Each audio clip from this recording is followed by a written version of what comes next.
have it in me to rule a kingdom, and Twitch chat didn't want me to rule either. But here I was one day fighting for the throne nobody wanted me to have, not even myself. Having Twitch chat as nobles in my kingdom seems like a really fun idea though. The game begins right before my coronation, and I have to legitimize my status as queen while the nobles of my kingdom try to overthrow me and take control of the throne. The option, those fools couldn't. No, I'm pretty sure you guys could absolutely overthrow me, so I will just say, oh no. Before I can be crowned, I need to pick an ambition, the kind of ruler I want to be. You know, if I want to focus on conquering or trading or such. I chose Peacekeeper, which is basically just raising stability, since I just wanted to keep the kingdom happy, which means making everyone equally unhappy. I'm not meant to be a monarch, I'm gonna be honest. Chat was immediately against me. They were talking of overthrowing me before I even had the crown on my head. For my coronation, the council voted to throw me into the river. Truly the celebration of all time and a sign of good things to come. I'll be honest, I would have picked the same thing if I was a noble in someone's kingdom too. Next, the 3 regions pick the schemes they'll utilize to try to take the throne. There are 3 phases they need to complete, each phase being a different objective. If they complete each objective, they win. For the first phase, the grandees are trying to raise authority, counts are trying to lower their own faith, and chiefs are trying to lower stability. At the start of the first summer, we get into a logging dispute where Count Timo paid for lumber from Chief Cat's land. But the chiefs steal the count's money and give no lumber in return. Sorry to the counts about this, we just legalized scamming, y'all. This might turn into a recurring theme and is absolutely foreshadowing for the counts. Next, I'm approached by the marshal who insists I recruit personal guards from one of the nations to protect myself. The problem is, I don't trust any of the nations to actually protect me. Chat is very vocal about wanting to overthrow me, alright? I can ask about people. Bearded oafs with no manners. You hear that, Cat? You people have no manners. Y'all just get drunk and cause trouble in the palace. At least mine are unbeatable warriors. You know, you're completely right, Cat. Your warriors do sound the most fun, but I'm pretty sure your warriors will beat the shit out of me in my sleep and throw me into more rivers.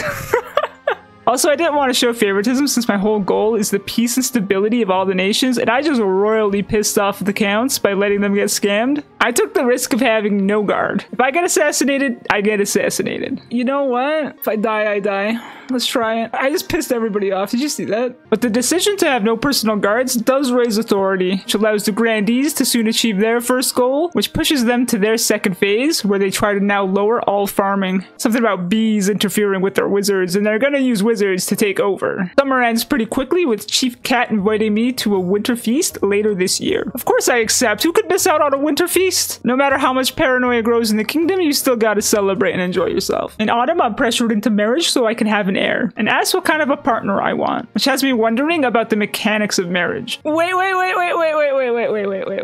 Hold on. If the goal is to have an heir, and I'm a woman, and I marry a woman, do you still have an heir? You might be a futa? That's crazy. I decided I must click the button. For science. Will I get a random baby? Do I have to get a baby in some other way? Will I fail to conceive and end up with no heir at all? These are the questions that must be answered, so we need a wife to find out. Later in the year, the chiefs take money from a balding grandee by promising him that his hair would grow back if he vacationed to their land, thus spending money. Thus, the chiefs end up with the most profits out of all the factions by the end of the first year. During tax season, the nobles all call to tax the chiefs, but I keep things pretty basic because I'm a coward. Spineless, thou art not fit to be queen. That's the first thing I said when I got my crown. I said I wasn't fit to be queen.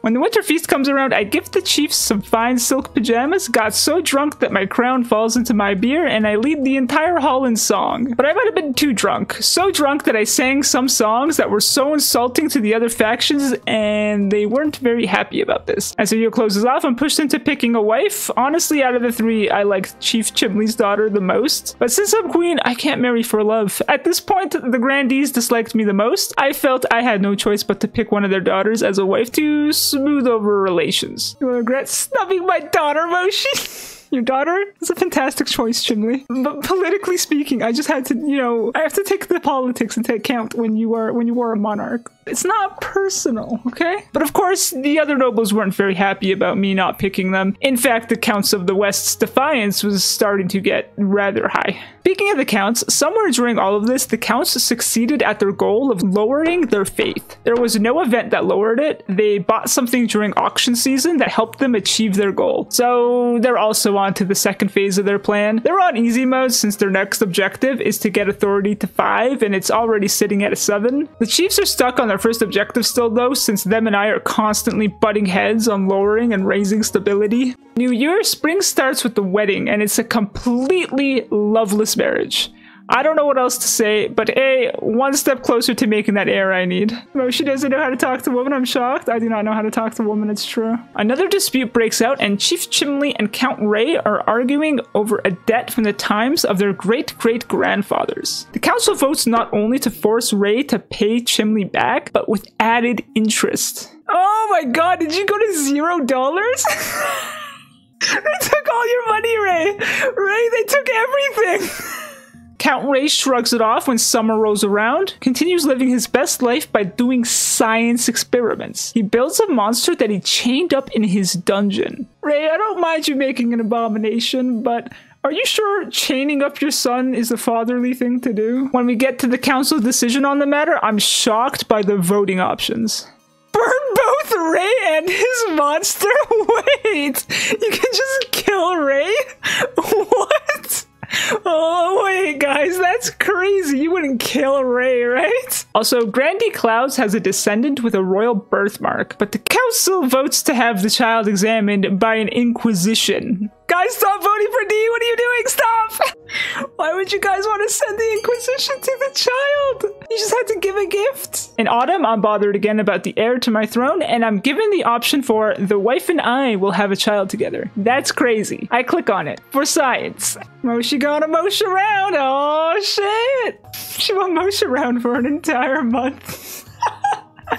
I'll see you guys next season. The Chiefs also managed to finally lower stability low enough to move on to their next goal. Now they need to lower authority. You know, break my inner circle and take it over sorts of deals. The Counts and Chiefs butt heads in the council, with the Counts trying to raise authority while the Chiefs try to lower it. This results in a spy being sent to the university to unravel the secrets of succession to the throne. Later in the winter season, Count Vigimonster makes a new contraption for effective executions, which raises stability. But I tried to protect him from immediately being killed by chat. When the season ends, the authority has managed to remain high enough that the Counts complete their objective and move on to the final phase of their plan, putting them in the lead. All they need to do now is raise farming. A new year begins, and in spring we check into the spy that we sent it to the university last year. He shows up drunk and writing poetry. Bro partied a little bit too hard. We spend 200 coins from the treasury to sober him up and send him back in. In summer, we get an update on the kid I'm trying to create. And it turns out that, yes, in this game, you can have a baby with your wife if you're the queen. It just works. Later in the summer, an evil wizard is looking for an apprentice. Count Vigimonster of the council runs off to join them. The council votes to kick him out of the council. This counts as him being dead. I understand he's not dead. Narratively, he's still alive, but the game literally said he was dead and replaced him with his descendant. This is the first time I realized that it was okay if people die because they just have a descendant to replace them. In early fall, since I achieved my goals of stability and finally have my heir, as queen I move on to the next phase.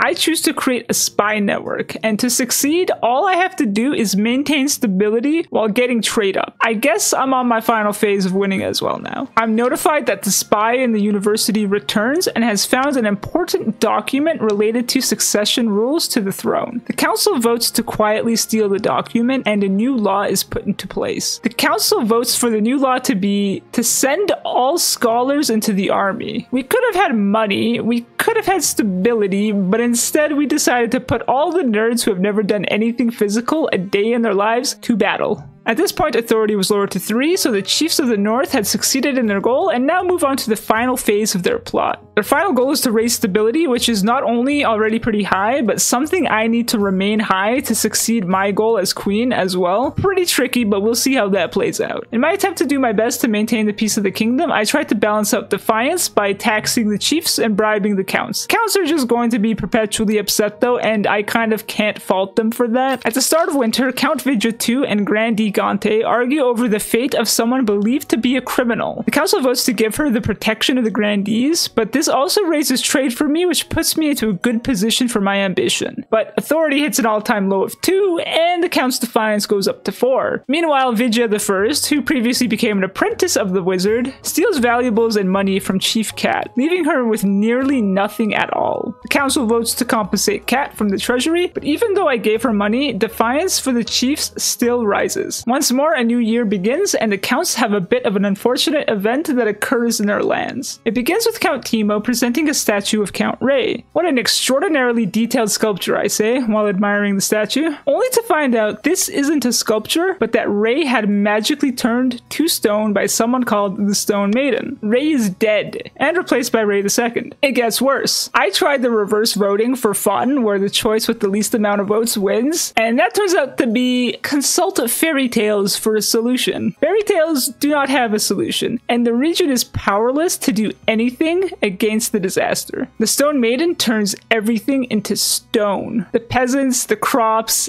everything. Authority goes down, stability goes down, farming goes down, making their goal harder to achieve. On the plus side though, trade increases from being able to sell the sculptures of the dead, unfortunately or fortunately, helping me in my goal. The Counts have a pretty unlucky turn this season, as the next event is about a countess who passed away and the fortune she left behind. Count Teemo, who is related to her, is fighting Grandy Deathlord for the estate that was left behind. Grandy Deathlord believes he deserves the estate as his great-grandfather used to play backgammon with her. 6 nobles vote to give the estate to Deathlord. The Count's defiance continues to grow. At the end of spring, the Grandy's goal becomes to exile me from my own kingdom, which only requires high stability to achieve. All factions are on the cusp of winning, though the Counts are at the biggest disadvantage. As soon as summer begins, I notice a rebellion bar on the bottom right-hand corner of the screen. The Counts are now able to create a rebellion, and I don't blame them. After the last season, they've been put at a disadvantage and have also been targeted by the other nobles way too much. I have no idea how the rebellion thing works or when it's supposed to break out. I'm soon alerted to a play that was written about me, The Queen, that's apparently a comedy and makes me look like an absolute fool. So I decided to go to the play and watch it in person. I sit front row and center so the actors can see my face while I watch them make a fool of me. They're horrified, but the show must go on. I confirm with my own eyes that the Queen in the play is a bumbling and clumsy fool who ends up covered in custard. All eyes in the theater turn to me, and I climb onto the stage. The actors shrink while the audience is dead silent, and I